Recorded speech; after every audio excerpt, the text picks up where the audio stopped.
हृदय को छुईला भली कहानीटीए समय बाहर करी निश्चय शुणु। मो बापा को लगिला कि मु गर्भवती अच्छी बोली। बदनामर डर रे बापा मो बाहागर चाकर सह करईदेले।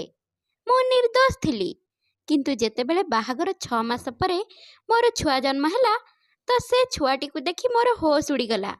काहेकि ना ए छुआ तो मोर। मु थकी जाई कॉलेज रु घर को आसली तो बापा को देखी मु आश्चर्य थिली।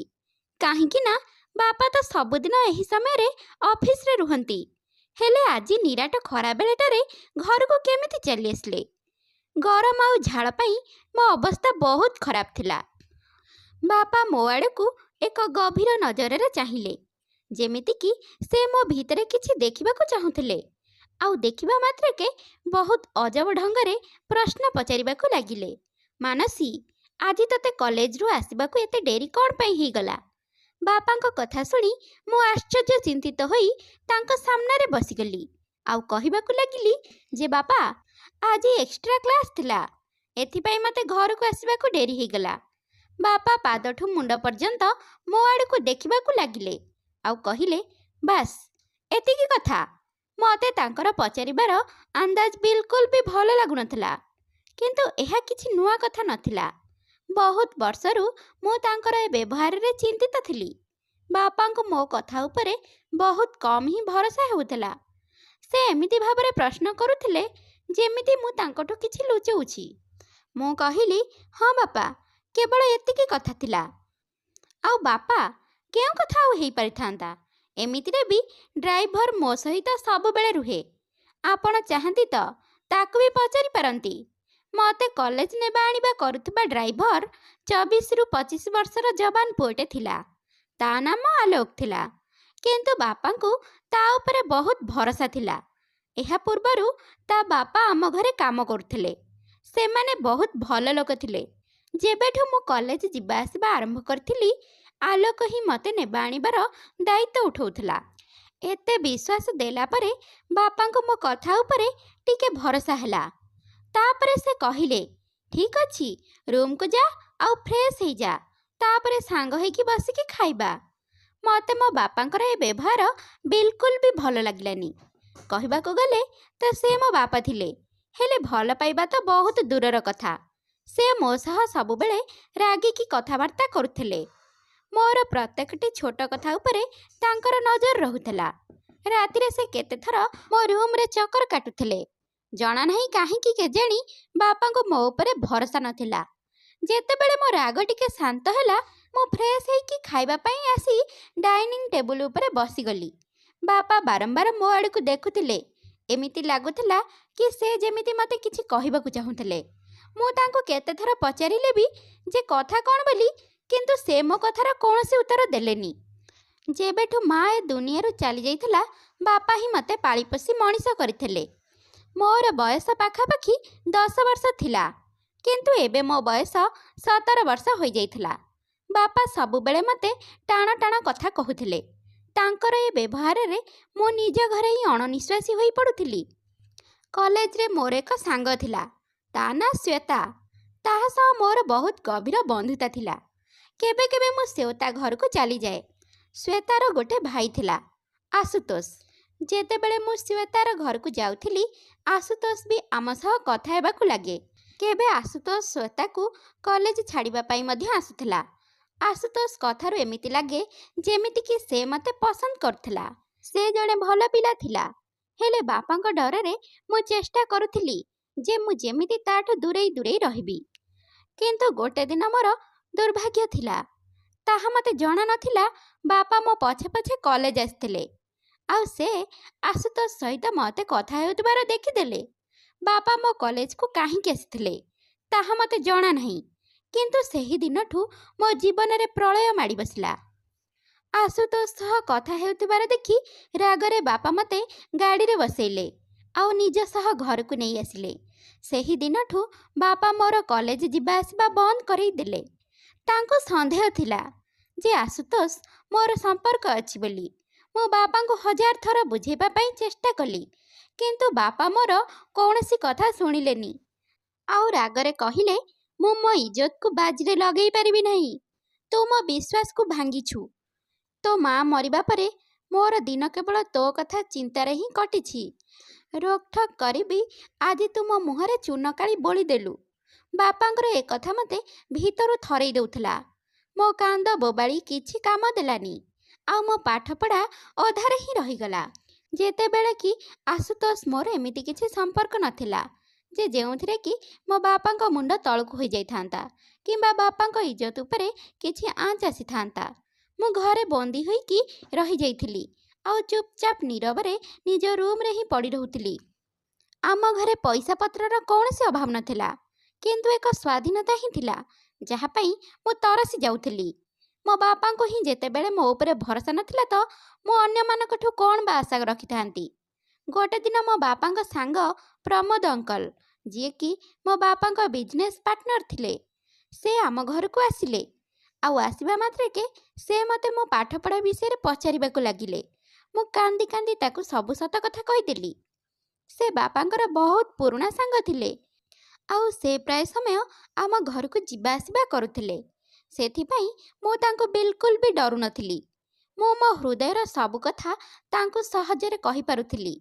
ପ୍ରମୋଦ ଅଙ୍କଲଙ୍କର ଯେତେବେଳେ ମୋ ପାଠପଢ଼ା ବିଷୟରେ ଜଣାପଡ଼ିଲା ତ ସେ ମୋତେ ବୁଝେଇକି କହିଲେ ଯେ ତୁ ଜମାରୁ ଚିନ୍ତା କରନି, ମୁଁ ତ ବାପାଙ୍କ ସହ କଥା ହେଇ ତୋତେ ପାଠପଢ଼ା ପାଇଁ ପୁଣି ଆରମ୍ଭ କରିଦେବି।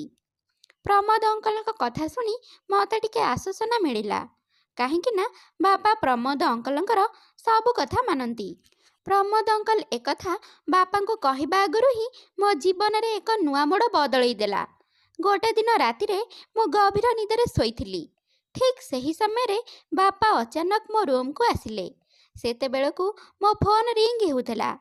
ସେଥିପାଇଁ ବାପା ମୋ ଫୋନ୍କୁ ଉଠେଇଲେ ତ ଫୋନ୍ରେ ଆଶୁତୋଷ ଥିଲେ। ସେ ମୋତେ ଏହା ପଚାରିବା ପାଇଁ ଫୋନ୍ କରିଥିଲେ ଯେ ତାଙ୍କୁ ଜଣାଥିଲା କି ତା ପାଇଁ ମୋ ପାଠପଢ଼ା ବନ୍ଦ ହେଇଯାଇଛି ବୋଲି। ଏ କଥା ମୋ ସାଙ୍ଗ ଶ୍ୱେତାଠୁ ତାଙ୍କୁ ଜଣାଥିଲା। ସେଥିପାଇଁ ସେ ସାଙ୍ଗେ ସାଙ୍ଗେ ଫୋନ୍ କରିଦେଲା। କିନ୍ତୁ ବାପା ସେ ଫୋନ୍ କଲ୍କୁ ମଧ୍ୟ ଭୁଲ ବୁଝିଲେ। ତାଙ୍କୁ ଲାଗିଥିଲା ଯେ ଆଶୁତୋଷ ସହ ମୋର ନିଶ୍ଚିନ୍ତ କିଛି ଗଭୀର ଭାବରେ ସମ୍ପର୍କ ଅଛି। ସେଇଦିନ ରାତିରେ ହିଁ ବାପା ମୋ ଫୋନ୍ ଛଡ଼େଇ ନେଇଗଲେ ଆଉ ମୋତେ ରୁମ୍ରୁ ମଧ୍ୟ ବାହାରକୁ ବାହାରିବା ପାଇଁ ମନା କରିଦେଲେ।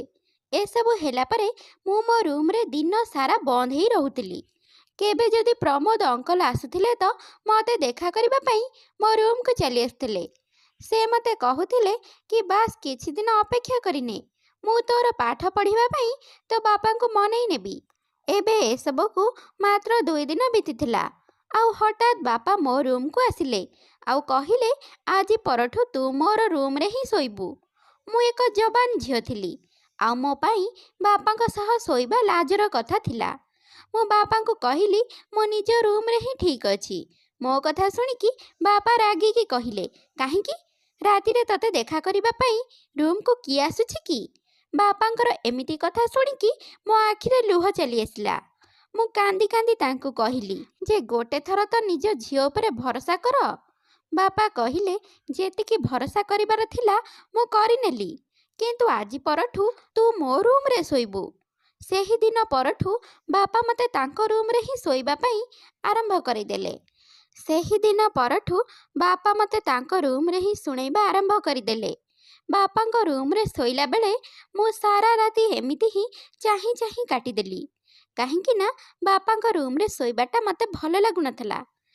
ରାତି ସାରା ଅନିଦ୍ରା ରହିବା ପରେ ଯେତେବେଳେ ମୁଁ ମୋ ରୁମ୍କୁ ଯାଏ ତ ପୁରା ଦିନ ଶୋଇବାରେ ହିଁ ବିତି ଯାଉଥିଲା। ଏବେ ଏସବୁ 3 ମାସ ବିତିଥିଲା କି ଅଚାନକ ମୋ ଦେହ ଖରାପ ହେବାକୁ ଲାଗିଲା। ଏମିତି ଲାଗୁଥିଲା କି ମୋ ମୁଣ୍ଡ ଭାରି ଭାରି ଲାଗିବା ସହ ଜୋରରେ ବୁଲେଇ ଦେଉଥିଲା। ବାପା ଯେମିତି ହିଁ ମୋ ଦେହ ଖରାପ ଥିବାର ଦେଖିଲେ ତ ତାଙ୍କୁ ବିଶ୍ୱାସ ହେଇଗଲା ଯେ ମୁଁ ଗର୍ଭବତୀ ଅଛି ବୋଲି। ମୋର ଏ ଅବସ୍ଥା ଦେଖିକି ବାପା ରାଗିଯାଇ ମୋତେ କହିଲେ, ଦେଖିଲୁ ତ ତୋ ଭୁଲ କାମର ପରିଣାମ ଆମ ସାମ୍ନାକୁ ଆସିଗଲା। ଯେଉଁ କଥାର ଡର ଥିଲା ସେଇଆ ହିଁ ହେଇଗଲା। ତୁ ସେ ପୁଅ ସହ କେବଳ କଥା ହେଉନଥିଲୁ, ବରଂ ଆମ ବଂଶର ଇଜ୍ଜତ ମାଟିରେ ମିଶେଇ ଦେଲୁ। ଏବେ ଆମେ କେଉଁଠି ବି ମୁହଁ ଦେଖେଇ ପାରିବୁନି। ବାପାଙ୍କର ଏ କଥା ଶୁଣିକି ମୋ ଉପରେ ଯେମିତି ଆକାଶ ଛିଡ଼ି ପଡ଼ିଲା। ବାପା ବଦନାମିର ଡରରେ ନା ହିଁ ମୋତେ ସେ ହସ୍ପିଟାଲ ନେବାକୁ ଚାହୁଁଥିଲେ, ନା ହିଁ ମୋର କୌଣସି କଥାରେ ବିଶ୍ୱାସ କରୁଥିଲେ। ଏସବୁ ଘଟିଲା ପରେ ବାପା ତୁରନ୍ତ ଫୋନ୍ କରିକି ପ୍ରମୋଦ ଅଙ୍କଲଙ୍କୁ ଘରକୁ ଡାକିଦେଲେ। ଆଉ ତାଙ୍କୁ ଏ ଖବର ଏମିତି ଶୁଣେଇଲେ ଯେ ମୁଁ ଲଜ୍ଜାରେ ଆଉ କାହାକୁ ମୁହଁ ଦେଖେଇ ପାରିଲିନି। ପ୍ରମୋଦ ଅଙ୍କଲ ବି ଏକଥା ଶୁଣିକି ଚିନ୍ତିତ ହୋଇଗଲେ। ଆଉ ସେ ମୋ ଆଡ଼କୁ ଚାହିଁଲେ ଆଉ କହିଲେ, ମାନସୀ, ଆଗରୁ ମୋତେ ଲାଗୁଥିଲା ଯେ ତୋ ବାପାଙ୍କୁ ବୁଝିବାରେ ଭୁଲ ହେଇଯାଇଥିବ, କିନ୍ତୁ ତୁ ତ ତାଙ୍କ ଇଜ୍ଜତ ମାଟିରେ ମିଶେଇ ରଖିଦେଲୁ। ଗୋଟେ ଥର ବି ନିଜ ବାପାଙ୍କ ବିଷୟରେ ଭାବିଲୁନି? ପ୍ରମୋଦ ଅଙ୍କଲ ମୋ ବାପାଙ୍କୁ ପରାମର୍ଶ ଦେଲେ ଯେ ଯଦି ତତେ ସତରେ ଏମିତି ଲାଗୁଛି କି ମାନସୀ ଗର୍ଭବତୀ ଅଛି ବୋଲି, ତାହେଲେ ତୁ ତାର ରାତାରାତି ବାହାଘର କରେଇଦେ, ଯାହାଫଳରେ କି ଏ ଛୁଆଟିକୁ ବାପାର ନାଁ ମିଳିଯିବ ଆଉ ଏ କଥା ଲୁଚିକି ରହିଯିବ ଆଉ ତୁ ବଦନାମରୁ ବଞ୍ଚିଯିବୁ। ମୋତେ ପ୍ରମୋଦ ଅଙ୍କଲଙ୍କଠୁ ଏ କଥାର ଆଶା ନଥିଲା। ମୋତେ ଲାଗୁଥିଲା ଯେ ସେ ମୋ କଥାକୁ ବୁଝିବେ। ବାପା ଓ ପ୍ରମୋଦ ଅଙ୍କଲ ଏହିସବୁ କଥା ହେଉଥିଲେ।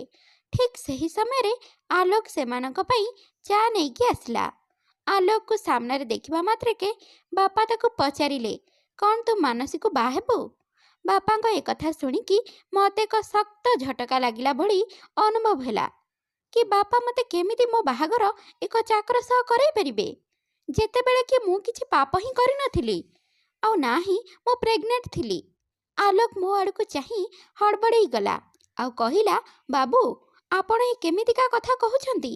ମୁଁ ମାନସୀ ମେମ୍ ସାହେବଙ୍କୁ କେମିତି ବାହା ହେଇପାରିବି? ବାପା ଆଲୋକକୁ ବୁଝେଇକି କହିଲେ, ଯଦି ସେ ମୋତେ ବାହା ହେବ ତାହେଲେ ସେ ତାର ପୁରା ଜୀବନ ହିଁ ବଦଳେଇ ଦେବେ। କେବଳ ଏତିକି ନୁହେଁ, ବରଂ ତା ମା ବାପାଙ୍କର ସବୁ ଆବଶ୍ୟକ ମଧ୍ୟ ପୂରଣ କରିଦେବେ। ବାପା ଏତେ ବୁଝେଇବା ପରେ ଆଲୋକ ମୋତେ ବାହା ହେବା ପାଇଁ ରାଜି ହେଇଗଲା। ଆଉ ଆସନ୍ତା 2 ଦିନ ମଧ୍ୟରେ ମୋ ବାହାଘର ଆଲୋକ ସହ କରେଇ ଦିଆଗଲା।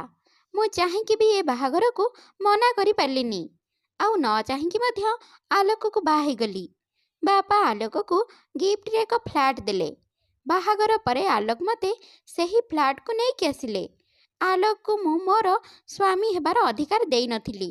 ମୁଁ ଆଉ ଆଲୋକ ଅଲଗା ଅଲଗା ରୁମ୍ରେ ରହୁଥିଲୁ। ମୁଁ ତାଙ୍କ ସହ କିଛି ଜରୁରୀ କଥା ହୁଏ, ତାପରେ ନିଜ ରୁମ୍ରେ ବନ୍ଦ ହୋଇଯାଏ। ଆଲୋକଙ୍କର ମୋ ପାଖରେ କିଛି ଅଭିଯୋଗ ନଥିଲା, ବରଂ ସେ ମୋତେ ସବୁ ସମୟରେ ଖୁସିରେ ରଖିବାକୁ ଚେଷ୍ଟା କରୁଥିଲେ। ଆମ ବାହାଘରକୁ 2 ମାସ ବିତିଥିଲା କି ନାହିଁ, ମୋ ଦେହ ଧୀରେ ଧୀରେ ଖରାପ ହେବାକୁ ଲାଗିଲା ଆଉ ମୋ ପେଟ ଜଣେଇବାକୁ ଲାଗିଲା ଯେ ମୁଁ ଗର୍ଭବତୀ ଅଛି ବୋଲି। କିନ୍ତୁ ମୋତେ ଏବେ ପର୍ଯ୍ୟନ୍ତ ବି ବିଶ୍ୱାସ ହେଉନଥିଲା ଯେ ମୁଁ ଗର୍ଭବତୀ ଅଛି ବୋଲି। କାହିଁକି ନା ମୁଁ ତ ସେମିତି କିଛି ଭୁଲ କାମ ହିଁ କରିନଥିଲି। ତାହେଲେ ମୁଁ ପ୍ରେଗନେଣ୍ଟ କେମିତି ହେଇଯିବି? କିନ୍ତୁ ଯେତେବେଳେ ଡାକ୍ତରଙ୍କୁ ଦେଖାଗଲା ତ ସେ କହିଲେ ଯେ ମୁଁ 5 ମାସର ପ୍ରେଗନେଣ୍ଟ ବୋଲି। ଏସବୁ ଶୁଣିକି ମୁଁ ସ୍ଥିର ହୋଇଗଲି। ମୁଁ ତ ଏମିତି କିଛି କରିନଥିଲି, ହେଲେ ମୋ ପେଟରେ ଏ ଛୁଆ କେମିତି ଆସିଲା? ଘରକୁ ଆସିବା ପରେ ଆଲୋକ ଏବେ ଆଗକୁ ଅଧିକ ମୋର ଯତ୍ନ ନେବାକୁ ଲାଗିଲେ। ଆଲୋକ ମୋତେ ସବୁବେଳେ ଖୁସିରେ ରଖିବା ପାଇଁ ଚେଷ୍ଟା କରୁଥିଲେ। ତାଙ୍କର ଏମିତି ଭାବରେ ଭଲ ପାଇବା ଦେଖିକି ବୋଧେ ଧୀରେ ଧୀରେ ମୁଁ ବି ତାଙ୍କୁ ଭଲ ପାଇ ବସିଥିଲି। କାହିଁକି ନା ମୁଁ ମୋ ଜୀବନରେ ପ୍ରଥମ ଥର ଜଣକୁ ଦେଖିଥିଲି ଯିଏ ମୋର ସବୁ କଥାକୁ ଶୁଣୁଥିଲା ଆଉ ବିଶ୍ୱାସ ମଧ୍ୟ କରୁଥିଲା ଆଉ ବିନା ସ୍ୱାର୍ଥରେ ମୋର ଆଗରେ ପଛରେ ବୁଲୁଥିଲା, କେବଳ ମୋତେ ଟିକେ ଖୁସିରେ ଦେଖିବା ପାଇଁ। ଆଲୋକ କେବେ ବି ମୋ ପେଟରେ ବଢ଼ୁଥିବା ଛୁଆ ବିଷୟରେ ମୋତେ କିଛି ପ୍ରଶ୍ନ କରିନଥିଲେ। ସେ ବହୁତ ହିଁ ସଫା ମନ ଆଉ ନିଃସ୍ୱାର୍ଥପର ମଣିଷଟିଏ ଥିଲେ। ଯେବେଠୁ ମୁଁ ଜାଣିବାକୁ ପାଇଲି ଯେ ମୁଁ 5 ମାସର ପ୍ରେଗନେଣ୍ଟ ଅଛି ବୋଲି, ସେବେଠୁ କେଉଁଠି ନା କେଉଁଠି ମୋ ମନରେ ଏ କଥା ଥିଲା ଯେ ମୋ ସହିତ ଯାହା ଘଟିଛି ଏସବୁ ମୋ ବାପା ହିଁ କରିଥିବେ ନିଶ୍ଚିନ୍ତ। କାହିଁକି ନା ଯେବେଠୁ ଏ ଛୁଆ ମୋ ପେଟକୁ ଆସିଲା, ମାନେ ବାହାଘର 3 ମାସ ପୂର୍ବରୁ ସବୁଦିନ ରାତିରେ ମୁଁ ମୋ ବାପାଙ୍କ ରୁମ୍ରେ ହିଁ କାଟିଥିଲି। ଏହି ଭାବନାରେ ହିଁ ମୁଁ ପ୍ରତ୍ୟେକଟି ଦିନ କାଟୁଥିଲି। ଆଉ କିଛି ଦିନ ପରେ ମୋର 2 ମାସ ପୂରଣ ହେଲା ଆଉ ମୋ ପେଟରେ ଯନ୍ତ୍ରଣା ହେବା ଆରମ୍ଭ ହୋଇଗଲା। ମୋତେ ଜଲ୍ଦି ଜଲ୍ଦି ହସ୍ପିଟାଲ ନିଆଗଲା ଆଉ ହସ୍ପିଟାଲ ଯିବା ପରେ ଜଣାପଡ଼ିଲା ଯେ ମୋର ପ୍ରସବ ସମୟ ଆସିଯାଇଛି ବୋଲି। କିଛି ସମୟର ଅପେକ୍ଷା ପରେ ମୁଁ ଏକ ପୁଅକୁ ଜନ୍ମ ଦେଲି। ଡାକ୍ତର ଛୁଆକୁ ଦେଖାଇବାକୁ ଚେଷ୍ଟା କଲେ ତ ମୁଁ ମୁହଁ ବୁଲେଇ ଦେଲି। ମୁଁ ସେ ଛୁଆକୁ ଦେଖିବାକୁ ମଧ୍ୟ ଚାହୁଁନଥିଲି, ଯାହା ପାଇଁକି ମୋର ପୁରା ଜୀବନ ନଷ୍ଟ ହୋଇଯାଇଥିଲା। ଆଲୋକ ଯେତେବେଳେ ଦେଖିଲେ କି ମୁଁ ସେ ଛୁଆକୁ ଘୃଣା କରୁଛି, ସେ ସେହି ଛୁଆକୁ ବହୁତ ସ୍ନେହର ସହ ନିଜ କୋଳକୁ ନେଇଗଲେ ଆଉ ସେ ହିଁ ସେହି ଛୁଆଟିର ଯତ୍ନ ନେବାକୁ ଲାଗିଲେ। ହସ୍ପିଟାଲରୁ ଡିସଚାର୍ଜ ହେବା ପରେ ଆମେ ଘରକୁ ଚାଲି ଆସିଲୁ। ଆଲୋକ ମୋତେ ଆଉ ମୋ ଛୁଆକୁ ନିଜ ଜୀବନଠୁ ଭଲ ପାଉଥିଲେ। ଆଉ ଆମର ଯତ୍ନ ନେଉଥିଲେ। ତାଙ୍କର ଏ ମନୋଭାବ ଦେଖିକି ମୁଁ ପଚାରିଲି ଯେ ଆଲୋକ, କେମିତି ତମେ ଆଉ କାହାର ପିଲାକୁ ଏତେ ଭଲ ପାଇବାର ସହ ଆପଣେଇ ପାରୁଛ, ଯେତେବେଳେ କି ତୁମକୁ ଭଲ ଭାବରେ ଜଣାଅଛି ଯେ ଏ ଛୁଆ ତୁମର ନୁହେଁ ବୋଲି। ମୋ କଥା ଶୁଣିକି ଆଲୋକ କିଛି ସମୟ ପାଇଁ ଚୁପ୍ ହେଇଗଲେ। ଆଉ ତାପରେ କହିବାକୁ ଲାଗିଲେ ଯେ ମାନସୀ, ମୁଁ ତୁମକୁ ବହୁତ ଭଲ ପାଏ। ତୁମ ସହ ଯୋଡ଼ି ରହିଥିବା ସବୁ ଜିନିଷ ମୋର ବହୁତ ପସନ୍ଦ। ଏ ଛୁଆକୁ ହିଁ ତମେ ହିଁ ଜନ୍ମ ଦେଇଛ। ଏହାକୁ ମୁଁ ସେତିକି ହିଁ ଭଲ ପାଏ ଯେତିକି ମୁଁ ତୁମକୁ ଭଲ ପାଏ। ତାଙ୍କ ମୁହଁରୁ ଏପରି ଭାବରେ ମୋ ଭଲ ପାଇବା କଥା ଶୁଣିକି ମୁଁ ସ୍ଥିର ହେଇଗଲି। ଛୁଆକୁ ଜନ୍ମ ହେବାର 1 ମାସ ପାଖାପାଖି ବିତି ସାରିଥିଲା, କିନ୍ତୁ ଏବେ ପର୍ଯ୍ୟନ୍ତ ମୁଁ ମୋ ଛୁଆକୁ ନିଜ କୋଳରେ ଧରି ନଥିଲି। ଆଲୋକ ହିଁ ରାତିଦିନ ଛୁଆଟିକୁ ନିଜେ ଲାଳନ ପାଳନ କରୁଥିଲେ। ମୁଁ ମୋ ରୁମ୍ରେ ବନ୍ଦ ହେଇକି ନିଜ ଦୁର୍ଭାଗ୍ୟ କଥା ଚିନ୍ତା କରି କରି କାନ୍ଦୁଥିଲି। ମୁଁ ସେ ଛୁଆକୁ କେବେ ହେଲେ ଆପଣେଇବାକୁ ଚାହୁଁନଥିଲି। ଗୋଟେ ଦିନ ମୁଁ ମୋ ରୁମ୍ରେ ବସିକି କାନ୍ଦୁଥିଲି। ସେହି ସମୟରେ ଆଲୋକ ମୋ ରୁମ୍କୁ ଆସିଲେ ଆଉ କହିଲେ, ମାନସୀ, ମୁଁ ତମର ଏ ଦୁଃଖ ସହିପାରୁନି। କ'ଣ ତୁମକୁ ଜାଣିବାର ଅଛି କି ଏ ଛୁଆ କାହାର? ତାଙ୍କ ମୁହଁରୁ ଏ କଥା ଶୁଣିକି ମୁଁ ଆଶ୍ଚର୍ଯ୍ୟଭରା ଭଙ୍ଗୀରେ କହିଲି, ହଁ, ମୋତେ ଜାଣିବାର ଅଛି। ମୋତେ ଜଲ୍ଦି କୁହ, ସେ କିଏ? ଆଲୋକ କହିଲେ, ମୁଁ ତୁମକୁ ସବୁ କିଛି କହିବି, ହେଲେ ଏହା ପାଇଁ ତୁମକୁ ମୋତେ ଗୋଟେ କଥା ଦେବାକୁ ପଡ଼ିବ। ମୁଁ କହିଲି, କ'ଣ? ଏହି ସତ ଜାଣିଲା ପରେ ତମେ ଏହି କଥାକୁ ନିଜ ମନରୁ କାଢ଼ିଦେବ, ଆଉ କାହାକୁ କିଛି କହିବନି। କାହିଁକି ନା ଯଦି ଏ କଥା କାହାକୁ ଜଣାପଡ଼ିବ କି ଏ ଛୁଆ କାହାର ବୋଲି, ତ ଆମ ଛୁଆର ଭବିଷ୍ୟତ ଉପରେ ବହୁତ ଖରାପ ପ୍ରଭାବ ପଡ଼ିବ।